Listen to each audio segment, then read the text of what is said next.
Welcome in everybody. Allow me to introduce myself as Blood Omen 2's #1 defender, or at least I think I am. As always, I hope your morning, noon, evening, or midnight is going well. Thank you to everyone that watched and commented on my recent Legacy of Kain video. You helped this continue, and anyone new, check out previous videos, such as my video about Uma and Kain, who is in the right and who is in the wrong. Also my video about Neo Sarafan, aka Blood Omen 2's version of the Sarafan that you may have missed. I would greatly like to know your input on these videos. The link to them will be in the comments. So today's video is the history of Kain's vampire Legionnaires from Blood Omen 2. Oh man, I am so excited to make this video. I've been wanting to do a video on these 4 individuals before I even got started on Legacy of Kain videos, because they are my favorite side antagonists, and they are only in one game. Everything related to their existence is in this very game, but we won't stop there. We'll go over their personality traits as characters, their fighting styles, designs, and interesting exclusive facts about each of them. So if you are watching this video, then clearly you are as stoked to go over these 4 vampires as I am. I'll go over their history inside of Blood Omen 2 first, then discuss their character traits and exclusive facts and theories about them prior to Blood Omen 2. So let's waste no further delays and enter the chronoplast. A long time before the Soul Reaver era, where Kain will resurrect the 6 Sarafan commanders to become his vampire sons, this would not be the first time he has had an alliance, as for during his younger days as a vampire, he would build upon a vampire army at one of his first steps in becoming the ruler of Nosgoth. At some point after the events of Blood Omen 1, where Kain defeated the Circle of 9, well, at least most of them, made the world-changing decision for Nosgoth. Kain, new ruler of Nosgoth, was set forth to build his empire, and with that came an army, and not just any army, but Kain would bring upon a vampire army, and inside of his vampire army, he would have 4 lieutenants that stood out amongst the rest: Faustus, Marcus, Sebastian, and Magnus. The lands of Nosgoth would be feared by the pack. The humans were merely food for these blood-drinking tyrants. Kain and his legionnaires would travel across the lands of Nosgoth, conquering, growing, and feeding. Everything's going according to plan for Kain and his quest for domination. That was until they have reached Meridian. On this unfaithful night, Kain and his vampire army would do battle with the Sarafan and the Sarafan Lord, and will ultimately crumble, as Kain is defeated by the Sarafan Lord, gone in a deep sleep, coma state for 2 centuries. Kain awakens to a completely new world, greeted firstly by Uma. Kain initially wants revenge on the Sarafan Lord, but he is met with an even greater twist to this, as that there are vampires working for the Sarafan Lord. Little did Kain know just yet that these vampires working for the Sarafan Lord were his very own men, who were once legion under his rule. This fueled the flames, and Kain had more vengeance to deliver.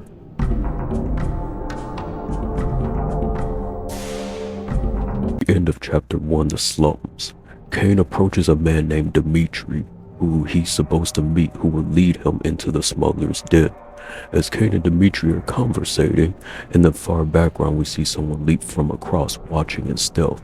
Kain seems to be being stalked by a fellow vampiric pursuer. Once the gate is open and Kain passes through, this vampire leaps towards Dimitri, slashing his throat, showing his capability.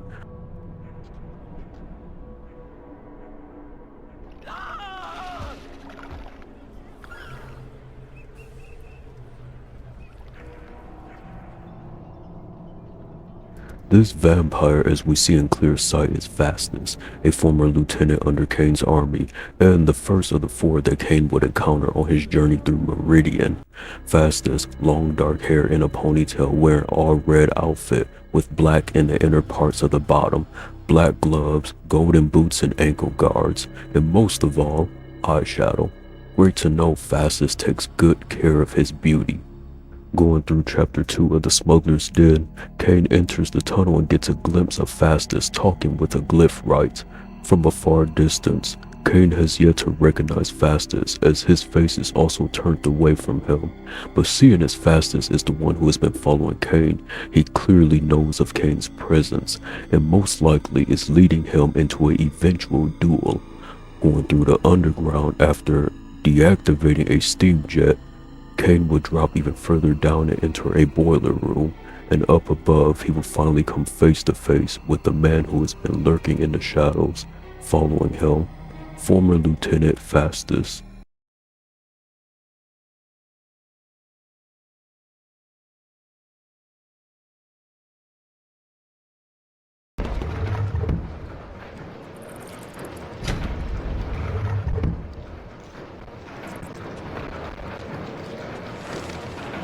Well, well, our Lord was correct. You are alive. Do you remember me, Kain, who served you so well?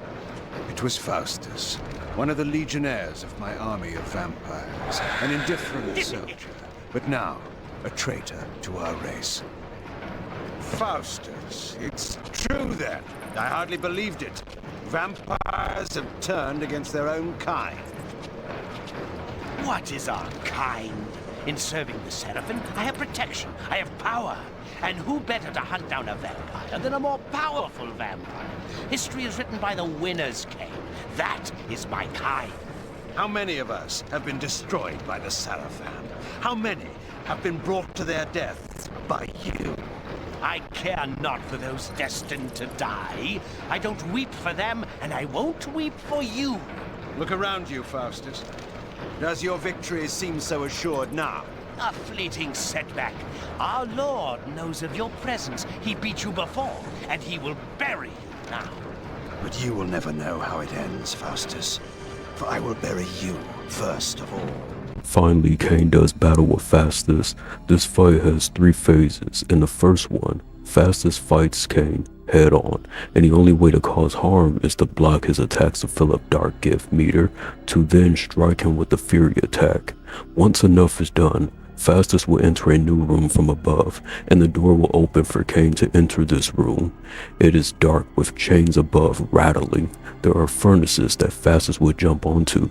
Kain must avoid the Molotovs thrown by Faustus and go into mist mode and turn on the furnace that Faustus is on top of. After all that is done, Faustus will get frustrated and now take sneaky approach and using the ceiling ledges to move around before jumping back down to critical strike when the movement is right. Kain must be on guard, and when Faustus leaps down to attack, evade his strike, which will then stagger him and go for the kill. Kain defeats Faustus, then absorbs his soul and gaining his powers. This will be the first time we see Kain do this, and best believe it will not be the last. However, this will be the last we see of Faustus. In Bloodwoman 2, with the newfound ability taken from Faustus, Kain can now jump far distances, from ledges to ledges, from buildings to buildings, and even pounce his prey and adversaries. Now heading into the lower city, Kain will stumble upon another familiar face, but before we come back to him later, let's skip ahead to the next Legionnaire in this saga, Marcus.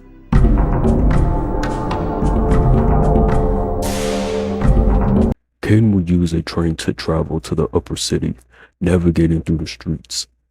What a sight that would be. Kain taking a train. That rhymes. Anyways, Kain will reach an alleyway with a gate, in between him and another vampire. This vampire being Marcus.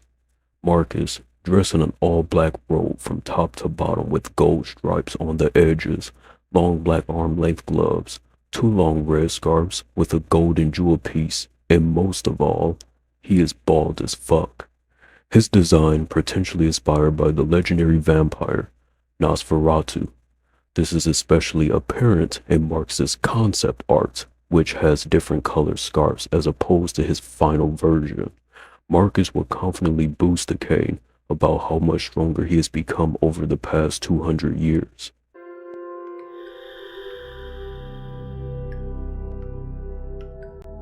So, the rumors speak true.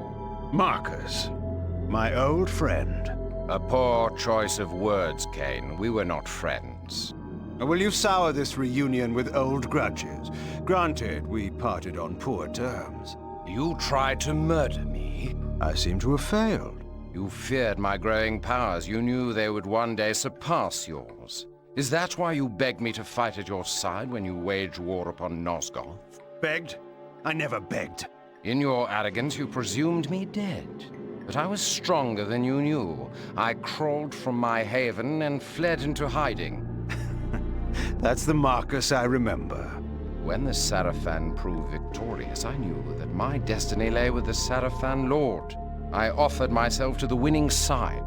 I always knew you for a sneaking, cowardly opportunist. How unfortunate that my poor aim caused you so much suffering. This time, you will die completely, I promise you. No, Kain. Once more you underestimate me. The dark gifts manifest differently in each of us. Over the years during your absence, my powers have increased enormously. I now have the power to charm all living things, to subjugate their minds and make them do my bidding. You will kneel to me, Kain, and the Sarafan Lord will be pleased with my new slave. Now, obey me.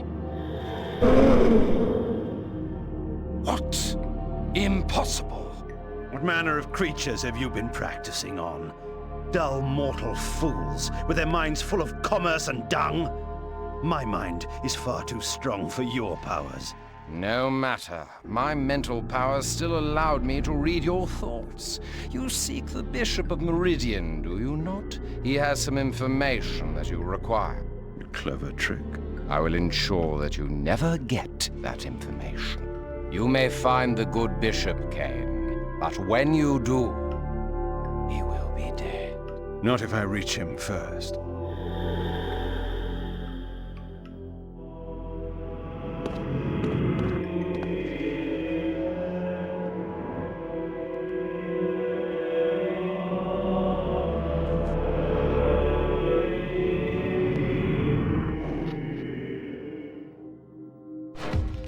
And after a few sure words, he would then try to demonstrate his powers on Kain by trying to take over his mind. But unfortunately for Marcus, Kain's mind is too strong to be controlled. This rattled Marcus in both confidence and fear. However, he was able to read Kain's mind and is now aware that Kain was looking for the Bishop of Meridian to help him passage into the Sarafan Keep. Marcus would then instead use his mind-controlling powers on the clergyman, who we first see up the stairs. Marcus would then run off while Kain battled them. Kain would chase after Marcus, but Marcus is always one step further with a way to get Kain away from him. Every clergyman Kain encounters will be under Marcus's control to stop his pursuit. Running through the streets, Marcus tells two guards to conduct him to the Bishop Manor, and when questioned, they are on the lookout for a vampire. He corrects them and not being him, but Kain. Pretty much, if they see another vampire besides Marcus, to kill on sight. So now Kain will be attacked on sight by Sarafan as he continues his chase after Marcus, and so Kain will be delayed as Sarafan patrols will lock down the streets on high alert. Kain will have to go to the clock tower and ring the church bell, which will make the workers think it is either dinner time or a shift change. This causes the gates to open, which Kain now takes advantage of as he progresses past far enough to see Marcus is once again telling Sarafan guards to kill him on sight, referring to Kain before entering the estate. Kain would then find a ladder to climb up a building right across the Bishop's Manor. The windows are shattered, so he jumps across to enter the Bishop's Manor. This place is loaded up with guards as Kain defeats any in his path.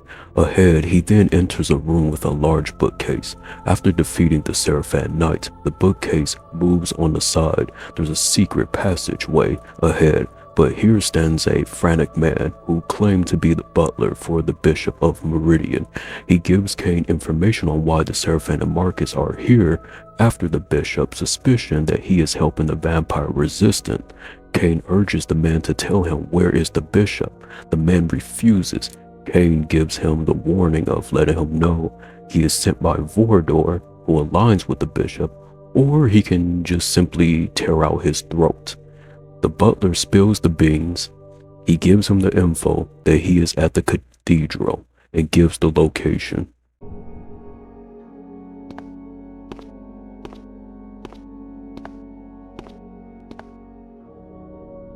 Greetings, old man. I assume that I address the Bishop of Meridian. I seek information on gaining access to the Sarafan Keep. You are to give me passage inside. I am sent by Vorador. What ails you? Speak! He speaks only at my command. What? You are too late, Kain. He is entirely in my power. Release him and I may spare your life. I hold the cards now, Kain. Surrender yourself to me, or I will kill him. What do I care for the life of some mortal? But the thought of killing you at last entices me. Tell me, Marcus, do you truly believe you can stop me? Stay back. You cannot win. The bishop will tell you nothing while he remains under my power, and you will never catch me. As Kain fights his way through to the cathedral, he finally reaches the private quarters. Here at last, he tries to ask the bishop questions, but the bishop cannot speak as Marcus is already there and has him warped under his mind control from speaking any words. Fighting words are exchanged through Kain and Marcus. Kain is ready to silence Marcus. However, Marcus chirps of holding the cards and keeping the bishop silent under his powers, yada yada, whatever. After that, Marcus runs off now. This is the battle of cat and mouse. Marcus running away through the city, chased by Kain like a prey fleeing from his predator. This chasing sequence leads to them both ending up on the cathedral roof. Before anything can happen, they fall through the shattered roof glass into the cathedral itself.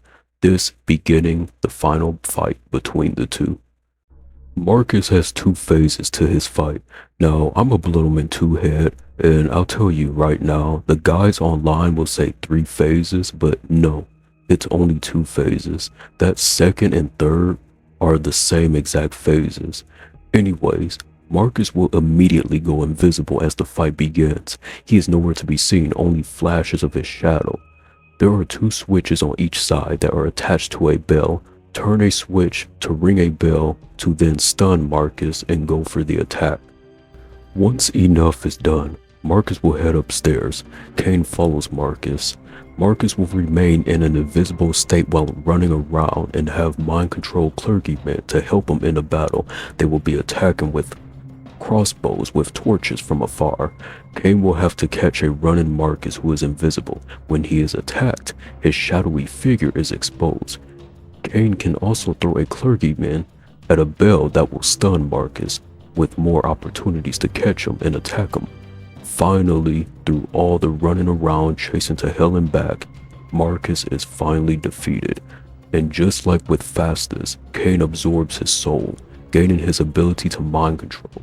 And now with Marcus dead, the bishop is free from his mind and can help Kain gain passage inside of the Sarafan Keep.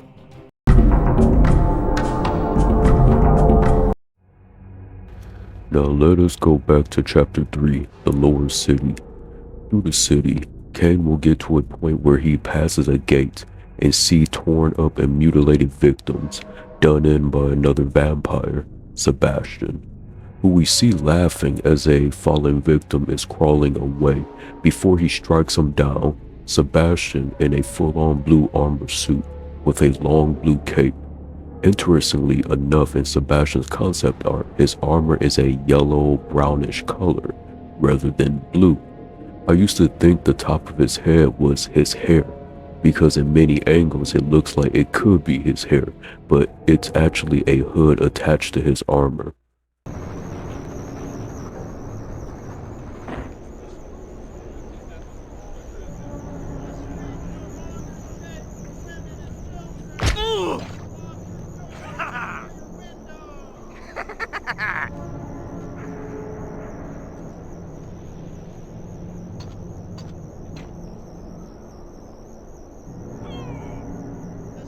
What poor soul has the misfortune of interrupting my feeding?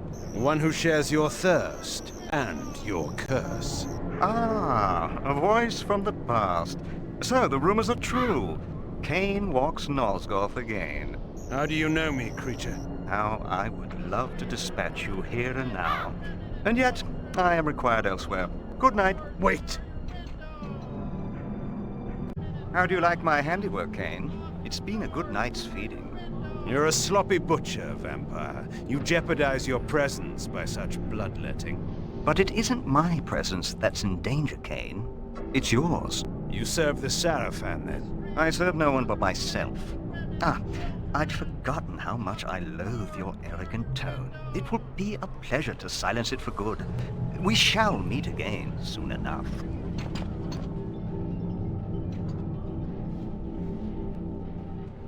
So Sebastian, turning around, he notices Kain and immediately recognizes Kain, mentioning the rumors being true, which has now become a thing by anyone from Kain's past. Sebastian throws in a backhand comment of how he would love to dispatch Kain, but he is needed elsewhere. Sebastian asks Kain how does he like his handiwork, basically his murders. Kain comments calling him a sloppy butcher. Interestingly enough, Kain does not seem to recognize who he's talking to, despite hearing the voice and cockiness of Sebastian, who knows a lot about Kain himself. Apparently it's dark and that's why Kain cannot see that it is Sebastian, but then how does Sebastian see exactly that it is Kain? Anyways, Kain questions Sebastian in serving the Sarafan, but Sebastian shuts down the claim and says he only serves himself, which this is clearly a lie, as we'll find out more information later on about Sebastian. Sebastian takes flight and separates from Kain. This is the last time we see Sebastian until chapter 6, when Kain heads to the industrial quarters to get the Nexus Stone. Kain fights mercenaries and Sarafans in his quest through the factories of the industrial quarters. Eventually he gets a look out a window and sees Sebastian, who is very aware of Kain's presence nearby, and tells the guards to inform the other guards in the power chamber to stop Kain before he reaches the Nexus Stone, telling them to report back to him if they see anything or hear anything strange.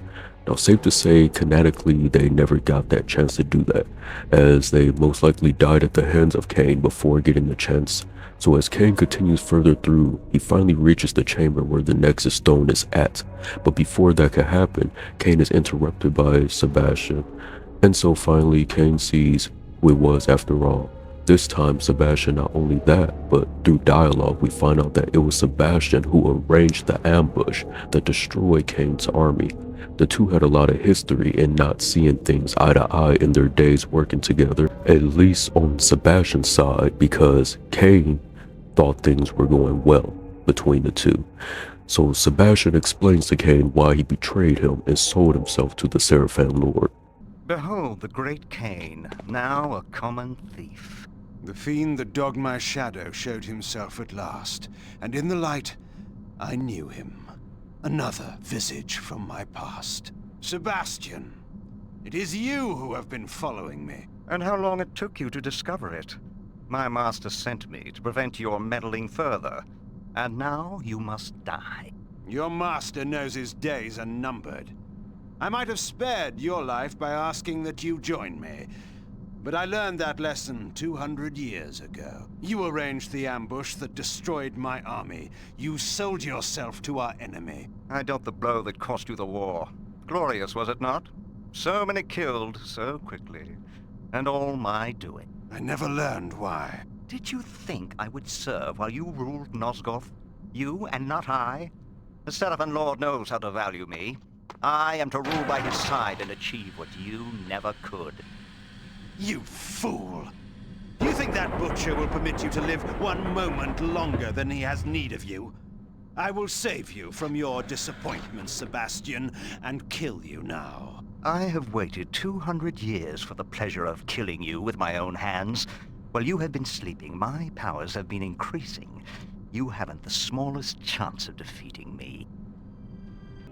The battle begins.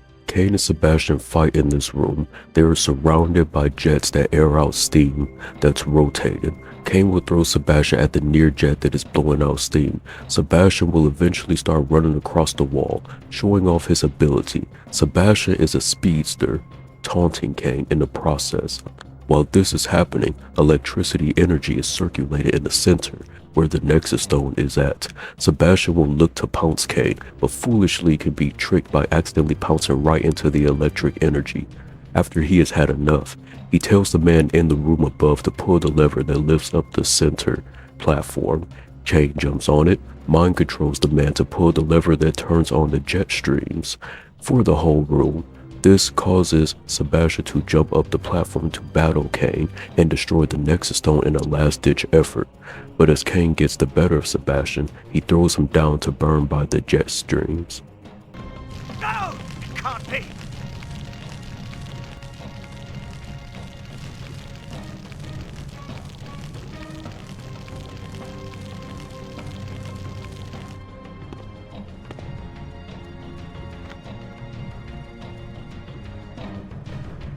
Tell me of the Nexus Stone and this portal.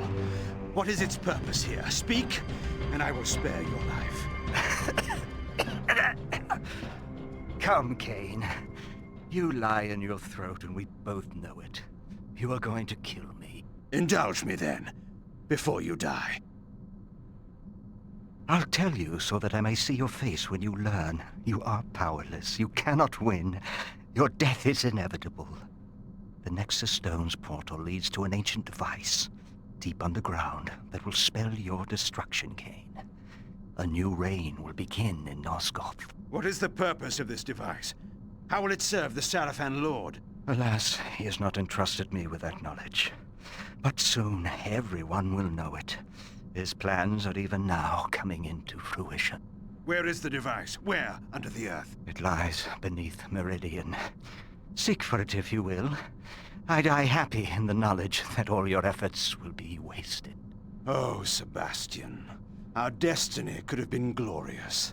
The land was ours for the taking. History would have been rewritten in our image. But not everyone shared my vision. And now your time is up. Your death will only make me stronger. I hope that knowledge comforts you in your grave. In Sebastian's dire moments, Kain gets Sebastian to tell him about the Nexus Stone. In Sebastian's dying words, he tells Kain that he died happy, knowing that Kain will fail. Kain then monologues to Sebastian's dead corpse of how much better things could have gone between them, then pursues to absorb Sebastian's vein. Yes, I said it right this time. Taking his powers, known as Berserk, a more powerful enhanced version of Fury, which did not exactly correlate to Sebastian's speedster ability of movement, but we will continue that later. Now we skip a chapter. A lot happens in between, so to avoid making an even longer video, let's get straight to the Eternal Prison.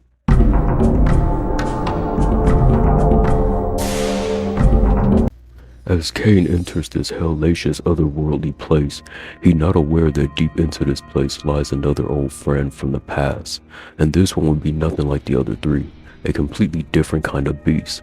Going through this wicked place, aside from the horrors surrounding, in the distance a sinister laugh could be heard, giving a foreshadowing of what's ahead. At about a quarter into the chapter, we see a male prisoner running away from something, looking for help. A few moments later, we see a vampire bursting through some bars in a devastating state. Flesh torn, guts exposed and his brain exposed, lip torn off, exposing his fangs, and a furnace-like device mounted to his back. This would be none other than Magnus, whose name is not revealed just yet, so he is labeled as the Mad Vampire, yelling, describing how much he should be fed a day. Help me! Let me out of here or I didn't do nothing! You can't let him get me! Help me! Help me! Blanched! It must be poached! It must be fried! Where is my meat? Sopping with blood, running with gore! There! Stop that! You know you're not allowed back there!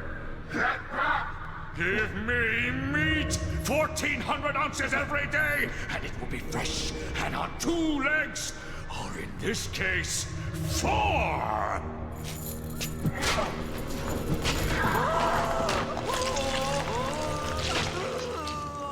No, I've had my allotment. 1,400 ounces or 20 stone. You may go. Interrupted by 2 prison guards, he pounces and feeds on them and throws the man through the glass window that Kain is at.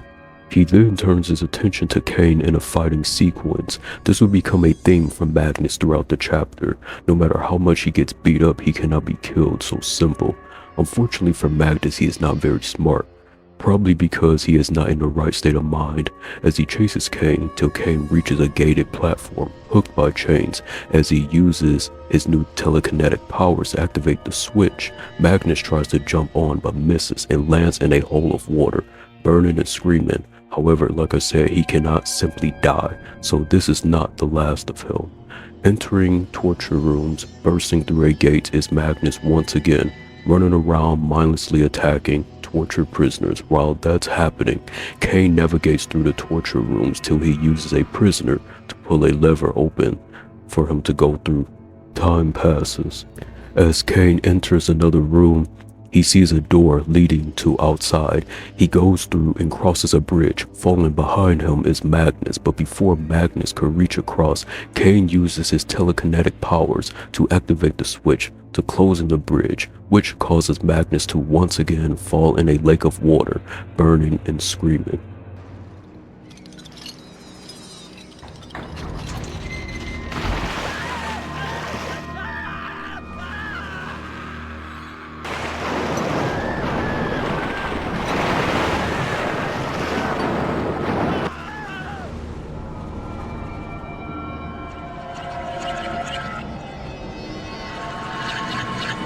As Kain continues through the prison. As he is walking across a hallway, here appears, out of nowhere, Magnus, right in front of him. Kain lures Magnus into a room, pulling a switch to raise a bridge. Going across, Magnus blindly following Kain just like last time, falling right into the same trap as when he goes on the bridge. Kain pulls the lever to drop it, and for the 3rd time, Magnus falls in a lake of water. Next up, Kain will enter a bizarre maze room where there is bars around, different paths and different traps, while Magnus is running around. Once Kain finally passes this maze, he is set in the final area where he and Magnus will finally do battle. So many enemies, both stone and flesh.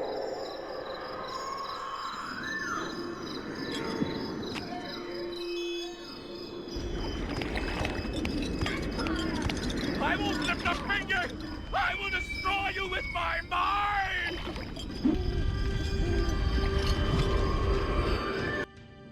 Magnus is by far the most dangerous former Legionnaire that Kain has faced. As Magnus sits in the center of a statue surrounded by a lake of water, he uses his powers Immolate, which is a one-hit kill, attack of flames rising in a gel-like trap, burning whoever the target is set on. If Kain does not stand behind a statue, he will instantly die. So when Magnus says he won't have to lift a finger, he will destroy you with his mind. He is not joking. Kain uses telekinesis to push Magnus into the water, depleting his health until Magnus breaks down another door to enter another area in the battle. Kain follows, heading down into the battle with Magnus, playing Matador and luring Magnus into charging into him like a bull, only for Kain to move out the way for Magnus to unintentionally knock down 4 of the statue's scythes, to raise the switches underneath the statues, for Kain to activate the switches. Once all switches are activated, time will rewind, and the giant broken statue of Mobius will rise up again. Standing, Kain will then one final time play Matador and leading the bull running Magnus right into knocking over the Mobius statue that will ultimately collapse right on top of Magnus.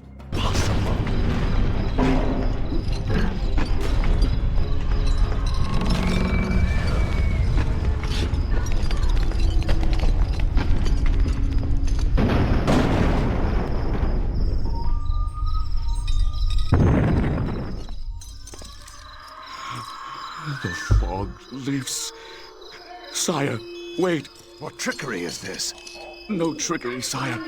I am your servant once again, your champion. Pathetic wretch. I have no... Magnus? Could it be? It is I, sire. How is this possible? Here, in this cursed place, was my finest warrior. The Sarafan had fallen before him by the score. Together, he and I were invincible. Until... Magnus, the traitor. Is this your reward for betraying me to the Sarafan Lord? Sire, I did not... You left my camp in the night to join with my enemy, like all the others. Sire, no. I wanted only to serve you. I thought in my pride I would strike a blow that would end the war. I went to kill the Sarafan Lord, alone. I was your champion. You never returned. I failed you. I tried to kill him. Even now I cannot remember how he defeated me. I was struck down, helpless at his feet, and then, through his foul magic, he took my mind and transported me here to this hellhole. But what of you, sire? I heard that you were dead. Well, not so dead as some would like to have me. As you see, I have returned. Magnus, my champion, you have suffered long enough. It is with pride that I grant you your death. Sire, my thanks.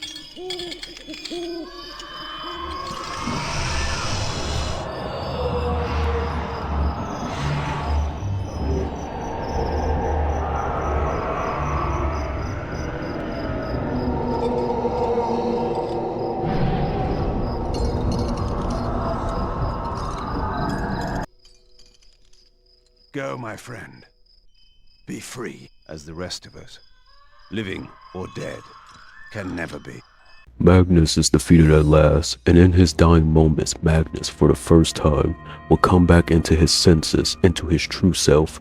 Before he lost his mind, he immediately recognized Kain, but through all the disfiguring, Kain could not recognize Magnus. Through dialogue, we find out Magnus was Kain's champion, his finest warrior. He explained to Kain the night before the battle, he went to strike at the Sarafan Lord, but was defeated. His mind warped away from him and he was sent to this place. And so unlike the others before him, Magnus was granted an honorable farewell and death to end his sufferings. Absorbing his vein, and now with Kain gaining the ability to immolate from Magnus, he is now an indestructible force, because without a doubt Magnus' dark gift ability is the strongest and most powerful dark gift, a touch of death strike to anyone that stands in the way.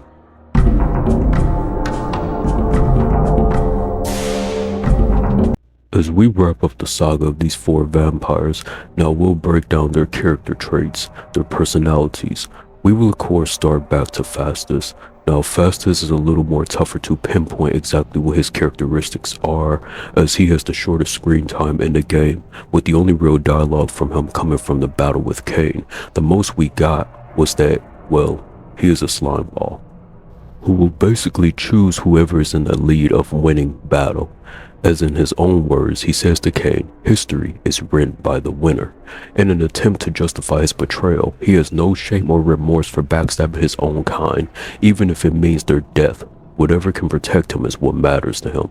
Faustus has the mentality of a follower. He does not look to lead, but rather to just be under the protection of a stronger being, even if that means a Hilden, who are the rival race of the vampires. He also shows these most loyal confident in the Sarafan Lord out of any of the former Legionnaires, so that he may freely do the desires that he wants. Faustus is rather strategic in fights. You can tell by the end of chapter 1 and phase 3 of his fight that Faustus specializes in surprise attacks. He is most likely an expert in stealth kills. Faustus dies without any before death dialogue. I would have loved to see what he and Kain speaks of before he dies. We could have gotten something more out of Faustus as a character. Would he have begged for his life, or would he have doubled down on his actions? Next up, we have Marcus. Marcus is interesting to me because from his side it would seem that he strongly dislikes Kain, as Kain regarded them as old friends and Marcus rejects that claim and said they were never friends. Now clearly these two had controversial history back then. Kain does mention they parted ways on bad terms, and Marcus even brings up the fact that Kain tried to murder him. Kain jokingly mocks his own failure to do so. There's more to this, but we will come back to that in the theory and mystery section. So from what has been shown, Marcus is very cowardly. The moment he realizes he cannot control Kain, granted, it is also to get to the bishop before Kain, but he is still running for his life. He does not want to fight Kain, unlike the others, and he instead gets guards and minions to fight his battles for him. Marcus is simply not built for combat. He is physically weak. Sure, he can kill a weak human, but anybody that poses a threat to him, he would much rather use others to do his dirty work for him. He is sly and manipulative, which is likely how he developed this into his dark gift charm. He likes to sit back and use others as puppets and slaves. He enjoys the ideals of others obeying him, reading their thoughts, deciding whether or not they can speak words. This gives Marcus a boost of false confidence, and with him and Kain seemingly having sour history, it probably did not take much for Marcus to jump ship over to the Sarafan Lord, similar to Faustus, but the only difference is Faustus was actually pursuing Kain. Marcus is straight up running away like the biggest beta vampire, getting the entire upper city involved just to get Kain from reaching him. Even in the actual fight, Marcus goes invisible, trying to sneak up or avoid Kain, and even has his control clergymen step in to fight for him. The best way to describe Marcus is, well, he is a soy vampire. So we get to Sebastian. Sebastian and Kain have quite a lot of history in their days working together in the vampire army. Unlike with Faustus, there's a lot of dialogue between Kain and Sebastian that gives off ideas of things that happen. In the intro, we can see Sebastian is right there alongside Kain when looking at a map, and also on the side by Kain's throne. Safe to say, Sebastian was close in negotiations with Kain and plans for the army, which means Sebastian was someone that Kain trusted, as seen when Kain curiously asks Sebastian and why the betrayal. Sebastian comes off as a very intelligent yet arrogant person. In chapter 3, he carelessly boasts to Kain and how he could kill him right then and there. This opportunity will ultimately bite Sebastian later on. This further plays into the fact Sebastian also likes to play with his food. We see other vampires go for the kill ASAP. Sebastian likes to toy with his prey, seen as he is laughing, watching a dying man crawl, before finally killing him. He is also brutal in his murders and causing mutilation. Sebastian is very well confident. He felt he had more potential than just being under Kain. During the vampire army days, Sebastian eventually grew jealous of Kain, and with jealousy making him prone to betrayal, and that's exactly what happened. Sebastian wanted to surpass Kain. This was enough motive for him to turn on Kain, and behind Kain's back, Sebastian would secretly start aligning with the Sarafan Lord. He was the one responsible for the ambush that destroyed the vampire army. In the intro, we can see Sebastian standing by Kain during the battle with the Sarafan. This goes to show how the ones you trust to stand by your side could be the very same ones that cause your demise. Even dying, Sebastian throws backhand comments at the man he once served under, mocking him and taking satisfaction in his possible failures. This shows how vile Sebastian is as a person, who will backstab anyone close to him if it means himself gaining in higher power and position. Sounds familiar? His overconfidence blinded him. He should have killed Kain early on before Kain became stronger. What is interesting is he shows so much loyalty to the Sarafan Lord, and Kain warns him that the Sarafan Lord will discard Sebastian once he has no further use for him, but Sebastian is blinded by his arrogance and driven motivation to surpass Kain. Sebastian is an egotistical narcissist. Lastly, we have Magnus. Now, Magnus is more of a tragedy. After so many years in the eternal prison, he lost his sanity. Magnus is not in the right state of mind. The darkness of this place and the torturings have made him go crazy. Now he runs around aimlessly, a madman vampire. He doesn't even recognize Kain when he sees him, which is a mutual feeling for the moment. And it will seem like he is practically attacking anything in his sight. Prisoners, guards, fellow vampires. You know how Marcus is a freaking coward who runs away like a puss cake? Well, Magnus is the complete opposite of that. Magnus wants all the smoke, and he will fight anything and anybody. He makes it apparent that he needs 1,400 ounces of meat every day, nothing more than he has simply lost his mind. So this is all we got from this side of him until he came back to his senses. And the real Magnus comes back after all these years, shows respect to Kain. He was Kain's champion in the army. Magnus is without a doubt the strongest member in Kain's army. Magnus was not a traitor. Magnus stayed loyal to Kain all the way till the end. He even tried to take on the Sarafan Lord. Showing his bravery, Magnus is the only one Kain showed respect to, having to deal with nothing but traitors from the past. This was a slight relief of closure for Kain, to know that at least one of his former members stayed true to him.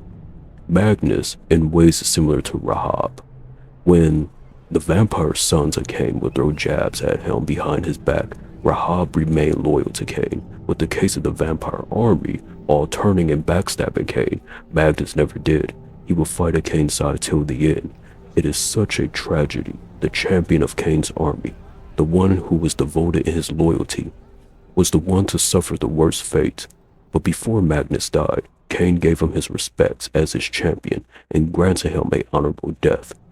Kain regarding Magnus as a friend to be free. Magnus' impact on Kain in his final moments brought out a sincere side of Kain that we have not seen up until this point.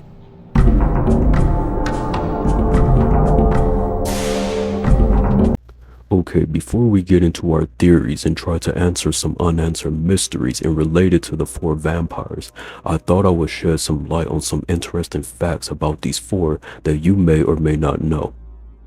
Sebastian is the only one that Kain encounters and speaks to in more than one chapter. Kain and Sebastian share words in both chapter 3 and 6, whereas every other vampire Kain has moments with in the very same chapter that he fights them. Faustus in chapter 1 does not count because him and Kain never speaks to each other. Kain had already walked through the gates by the time Faustus came out and showed himself. Let's not get off of Faustus yet. Faustus is the very first boss in the Legacy of Kain franchise that has an actual health bar. Blood Omen 2 is the 4th title in the series. The 3 games before it, Blood Omen 1, Soul Reaver 1 and 2, bosses did not have health bars in their battles. Blood Omen 1 bosses basically attack them until they die, Resident Evil style. Soul Reaver 1 bosses were more so puzzle based, and Soul Reaver 2 doesn't even have official bosses, so this marks your battle with Faustus as the very first boss to have his own health bar. Sebastian and Marcus are the only 2 bosses who fight Kain in the same costume. They both get a chance to fight Kain in his golden armor outfit. Every other boss fights Kain in a different costume. Faustus faces Kain in the default costume that he starts off the game with. Magnus faces him in his red hooded costume, and the Sarafan Lord fights him in his spiked costume. Marcus is the only one who does not fight Kain one-on-one and uses assistants. As to be expected, it suits his personality, but yes, all the other boss fights Kain in a one-on-one battle, even at times going head-to-head with him. Sebastian may have got his guy to raise up the platform, but he did not assist him to attack Kain in the fight. He faced every ounce of Kain by himself. Marcus is always running away, having his controlled clergyman fight while in the battle with him. Magnus is the only vampire that did not betray Kain. There's a reason why I did not label all 4 traitors. It is because that will be including Magnus, who never betrayed Kain. Magnus dark gift, Immolate, was originally called Rupture and was supposed to be much more gruesome, with the victim's whole body exploding in a pool of blood.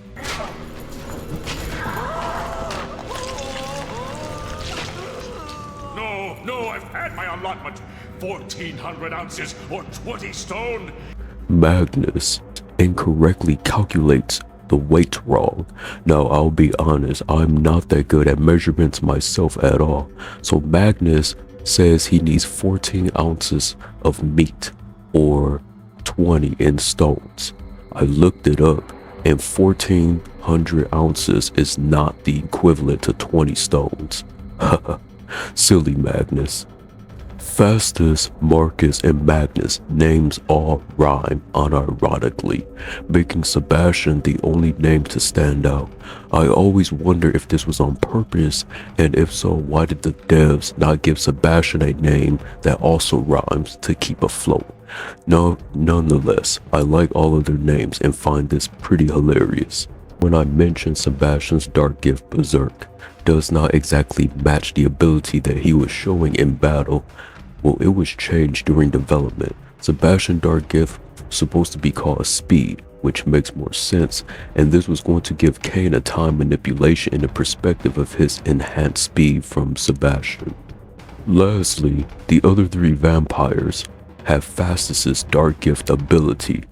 Yep, Faustus' dark gift is long-range jumping. But if you notice, Sebastian, Marcus, and Magnus all also have long-range jumps. Actually, now that I think about it, Uma also has this ability, so this makes Faustus' dark gift lose its specialty. Okay, so we shall move on to some mysteries and try to theorize an answer related to these four fine gentlemen.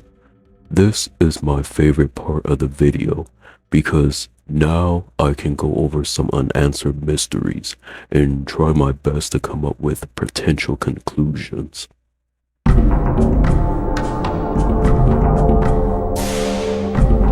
Now, it is very unfortunate that Blood Omen 2 is the only game they appear in, and we honestly have little to no information on their backstory outside of a few dialogues, but nothing too in-depth. How did they meet Kain? What were their lives like before they became vampires? What are all the key things that happened during their time in Kain's army? Aside from working for the Sarafan Lord, what all happened with them during the 200-year period that Kain was asleep? We don't have the answer to these questions, and sadly, unless the developers or the people that made The Dead Shall Rise ever decide to do a prequel to Blood Omen 2 novel, then this will all remain a mystery. So until then, we have to deliver educated guesses. So most of these are not concrete answers. I am more envisioning possible scenarios. Magnus now being in the intro of the game, and well, we don't exactly know how Magnus looks without being disfigured. Apparently, it is implied that this vampire right here was supposed to be Magnus, but what's interesting is, 1, Magnus was never at the battle because he tried to kill the Sarafan Lord the night before, so this badly retcons the intro, and 2, this is actually the model used for the injured vampire at the Cabal at the end of chapter 3, who came back to inform Vorador that Uma had been captured. So that means that this is the scrapped original look for Magnus in the intro. So the in-game model was likely going to be Magnus. They instead scrapped that ideal, gave it to a different vampire character just for this scene, and gave Magnus a more gruesome model. He does have roughly the same skin texture as Magnus and around the same build, so it does align pretty well. So I believe we got our answer to how Magnus was supposed to look like before he was tortured, or at least still having his face and head fully intact before he was mutilated. So back to Kain and Marcus about their history. There seems to be missing context. An original script of dialogue was told to have more information on this, as it is told Kain asked Marcus to fight with him in a vampire Sarafan war, which is what Marcus described as begging. Marcus declines as he believes Kain wanted him dead in battle. He then goes into hiding. Kain finds his coffin and tries to kill him. So this completely contradicts the intro, because at the battlefield we see Marcus, but Marcus was never there because he turned down going to war. Now I've seen speculations brought up that this means Marcus was not part of Kain's army. No, that does not mean he was not part of the army. The battle with the Sarafan happened at Meridian. Kain and his army were traveling around Nosgoth, doing all sorts of acts. During the traveling sequence in the intro, we see them going around killing. Even Marcus, the real Marcus, I believe. So I think he was with Kain and the other vampires all the way up until Kain decided to go to war with the Sarafan. Then that is when Marcus parted ways. In the beginning of chapter 5, Kain mentions to Vorador. Yes, Vorador. I was not going to forget to include Vorador in this video. Anywho, Kain brought up that he met an old friend, Marcus, and Vorador had this to say. You have entered the Sarafan keep at last. Not without difficulty. And encountered another old friend on the way. Marcus. I see. Then may I assume that another of the Sarafan Lord's guardians have fallen? You may. Many times I attempted to persuade Marcus to join with us, but he would not heed me. My arguments were more convincing. Vorador was a figurehead in Kain's army, and he knew Marcus, and even requested him to join the Cabal. Marcus is someone Kain and Vorador knew closely and have too much history with, so unless the writers of Blood Omen 2 randomly out of nowhere confirmed that Marcus was never in an alliance with Kain, then this should be enough evidence to prove Marcus was indeed part of Kain's army until the battle with the Sarafan. So we know that it was Sebastian that arranged the ambush. Now here's what begs the question. How long was Sebastian working with the Sarafan Lord behind Kain's back? Sebastian was deep enough in Kain's army to be considered a authority figure. As said before, Sebastian is a smart man, so he was probably in position when it came to going over plans and the political side of things, and there's a lot of missing context in him and Kain's dialogue. I think what happened here is Sebastian proved himself to be a worthy member in Kain's army. He obviously gained some level of respect from Kain, especially with how Kain describes how glorious they could have been. Apparently, Sebastian was not actually supposed to meet Kain in chapter 3, not until their battle in chapter 6. There was supposed to be a flashback of Sebastian next to Kain in the battle against the Sarafan, giving a signal to the Sarafan for the ambush. So in my prediction, he became a spy for the Sarafan Lord, possibly around the time Kain declared war against the Sarafan. This would have been a suitable time for Sebastian to be secretly working for the Sarafan, giving all the intels from the inside and helping them defeat Kain and his army. And in return, the Sarafan Lord grants Sebastian a high ranking in the Sarafan army. There's cut dialogue in Blood Omen 2's file, with Sebastian's last words being, "Perhaps after all, we will go to the grave together."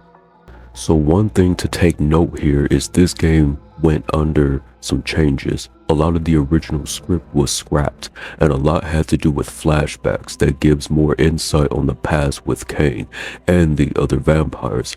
Well, this will also be the case for Magnus. Originally had planned, once Magnus gains back his memories and his sanity, a flashback scene of him fighting with Kain against the Sarafan, which is a different plot than what he had in the final version, and this would have made more sense for him to be present in the battle at Meridian alongside Kain in the intro, instead of Magnus leaving Kain's camp the night before.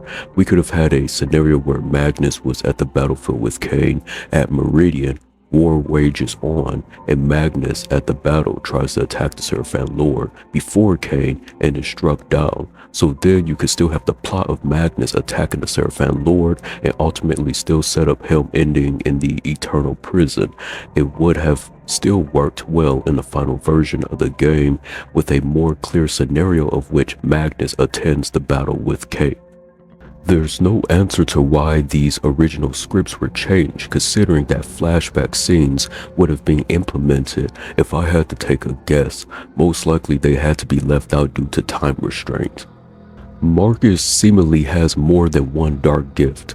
He is known for his gift Charm, but he also has an invisibility gift, and in in-game, it's never elaborated on, especially with the fact Kain absorbs Marcus' vein, but only gets Charm. But Marcus' invisibility gift, which would have been a better upgrade than Mist for Kain, because Marcus' invisibility does not need the Mist, so this could have been a upgrade for Kain, and also Marcus could read minds with his Charm ability. As he read Kain's mind, Kain only got the mind control part of Marcus's gift. Kain cannot read minds, seeing as Kain is still new to the ability. He possibly has not tapped into Charm's full potential. Marcus likely had this ability for many years, using it and experimenting with it. Through time, it is possible Kain could evolve the Dark Gift Charm into reading minds as well. Have you ever wondered how did the main enemies of the game learn of Kain's return?